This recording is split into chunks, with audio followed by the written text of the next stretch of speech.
All right, everybody, let's talk deal analysis today. So I've been preaching this for a decade or longer, right? Like deal analysis, knowing how to run the numbers on a rental property is like the most important thing. Like if you can't get that right, it doesn't really matter how good of a property manager you are. It doesn't really matter how good you are at finding deals. You could be the best wholesaler in the world, finding all these great deals. If you can't do your math, it just doesn't matter. You have to be good at the math. You make your money when you buy. How do you know that? The math. That's what shows you it. But the vast majority of real estate investors don't know how to actually underwrite a deal. Most people buy based on their gut, based on just a preliminary napkin analysis, based on what they think is gonna be a good deal, based on smoking a lot of hopium, just hoping that it's gonna be good, but they don't actually know if it's a good deal or not. So today I'm gonna lay out a bunch of stuff all around deal analysis. I really want this to be like the ultimate guide to looking at cash flowing rental properties, whether or not you should buy them or not. I'm gonna lay out what I call 4 theories of analysis. I'm going to talk through big difference between phantom cash flow and pure cash flow. You've probably heard me rant on this before. I'm going to do it again because I just am so tired of people losing properties, going bankrupt, getting foreclosed on because they don't know how to analyze deals right. We're going to talk about the 4 square method. You may have seen that video on YouTube. We're actually going to walk through each of those squares on how to analyze rental properties by hand. We'll talk about some of the most common expenses. I'll lay out 13 or so of the most common expenses you're going to find owning rental properties. We'll talk about kind of how to find those numbers and how to really know what to plug in there. We'll talk about CapEx. CapEx is one of the biggest, most misunderstood expenses that drives people nuts, and it makes them buy properties they shouldn't buy and do deals they shouldn't do. Repairs are also a big piece of that. We'll talk about what is a good ROI. What does that even mean? Or what's a good overall return? What should we be shooting for today? Phantom versus pure cash flow. Phantom cash flow is how most people, especially newbies, analyze rental properties. They say, well, my rent is $2,000. I got a $1,200 loan, and then I got to pay about $100 a month in insurance, and taxes are a couple $100. Most people know to include taxes and insurance in their loan. Not everybody. You guys, you'd be shocked at the number of pro formas that I've seen from brokers, like from real estate brokers, selling investment properties, and they forget to include taxes and insurance. It's actually fairly common, which is just another tip I'll give you. Never, ever, ever, ever let anybody else do your math. Like, never trust an agent. Never trust somebody else to do your math homework. That is your job, to be good at the math. Until you get to a point where you're so successful and loaded that you can hire an underwriter on your team, even then, I have multiple underwriters. I still review deals. At the top left quadrant, you have your income. So gross rental income, which would be like the total rent that comes in. But you might have other income, laundry machine income, storage income, if you have like some storage units. And I would encourage you guys to think, when you're looking at a property, how can I maximize my income? There's a great book out there called Landlording on Autopilot by Mike Butler. Anybody read that one? Mike Butler's like this old school landlord from like Kentucky. But that book made a big impact on me because he's just so practical, but he does some funny stuff for increasing income. He's got a lot of income increasing ideas. But like one of them is he doesn't provide a deadbolt. Oh, you want a deadbolt? A deadbolt's $10 a month more. Now, I'm not saying you should go that far. It's a funny idea though, especially when you have a portfolio of 40, 50, 60, 100 units and you're charging $10 a month. And most tenants, when you're signing a lease, you're like, do you want a deadbolt with an electric keypad? Just $10 a month more. Yeah, actually, that would be great. It's only $10. That adds up with a lot of units, with a lot of properties. So I get it. Sometimes there's a different use for your property. You're like, well, I'm using it as a normal rental, but what if I rented it by the room? So I have a 4-bedroom house, and this 4-bedroom house currently rents for $3,000 a month. But what if I rented each bedroom out for $1,200 a piece? And now I'm getting $4,800 a month in rent on rent by the room. Now, is it more hell to manage? Of course. You got 4 separate tenants instead of 1. Is that amount worth $1,800 a month in extra cash flow? Would be for me. If you talk about $1,800 over the course of a year, you're at like, what is that, almost $20,000? Am I doing that math right? Yeah, it's like $20,000, a little bit more, I think, in additional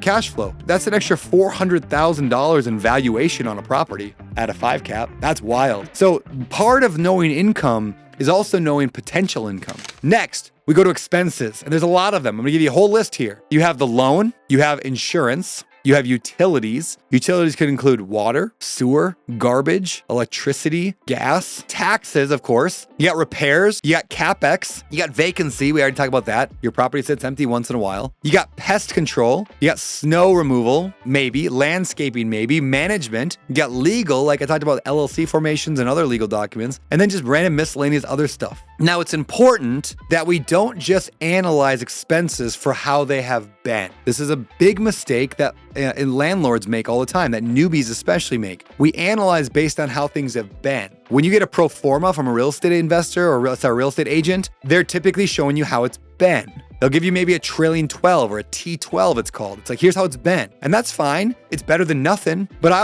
always want to know, like, is it really going to stay that way? Is that what it's going to be? The big one there to wonder is taxes. Different areas account for taxes differently. This is one of the most important things when analyzing a deal. The taxes may be $3,000 a year right now. But how does your local county decide when to raise taxes? Is it based on the sale price when the property sells? Or is it just refigured every couple years, or every year, or every 5 years? Let's just say your area only reassesses when a property is sold, and the property hasn't been sold in 15 years. So you're analyzing for $3,000 a year for taxes, and you don't realize that they're gonna reassess as soon as you buy it for way more than they paid 15 years ago. And all of a sudden now your taxes are not $3,000 a year, they're $12,000 a year. And that deal that was a $500 a month deal suddenly became a $5,000 a year loss. How do you assess taxes? You can call the county assessor. You can talk to them. You can go down there and just say, hey, I'm a new real estate investor. I'm trying to buy properties. Can you just help me understand so I don't mess this up? Like, who's going to fault you on that? You know, like, they're going to sit down. They're going to explain it to you. They're people. CapEx is the saving up money or the setting aside. You don't have to physically set it aside, but the idea of the replacement of large items in your property. So we're not talking about just repairing things like when a tenant gets angry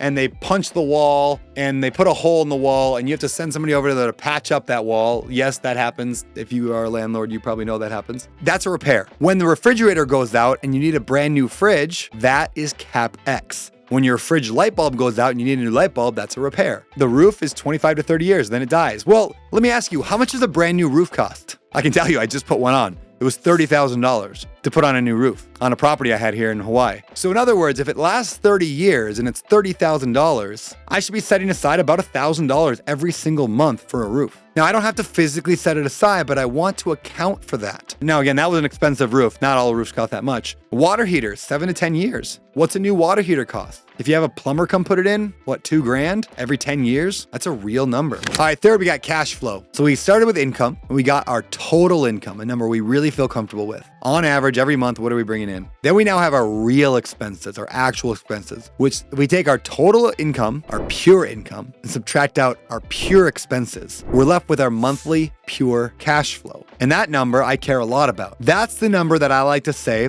I want at least $100 per month per unit. Now that number can go up or down depending on different factors. We can talk about that in a little bit, but ultimately I would love to know monthly pure cash flow because that is your financial freedom ticket, right? Most people don't get rich off cash flow, but we're able to quit our jobs off cash flow. You got to get that pure cash flow coming in. Otherwise, you're just spinning your wheels for decades, trying to invest in real estate, not making any money. 40 years later, you're getting divorced and bankrupt in the same year. Don't do that. And now we want to know our return. In other words, before I go there, what do I mean? Well, I mean, if I told you that a property made $1,000 a year in cash flow, is that a good amount of cash flow? What do you think? $1,000 a year, is that good? Depends, right? Depends on what? Depends on how much money you put into it. If you put in $1 billion of your money, 1 billion with a B, and you made $1,000 a year, is that a good investment? Of course not. If you put in $1 into a deal and you made $1,000 a year, is that a good investment? That sounds awesome. All day long, I'd do that deal, right? Now, assuming it didn't need a ton of like my hourly money, like my hourly life, that sounds pretty great. So the way that we then look at, yes, we care about pure cash, but we have to balance it with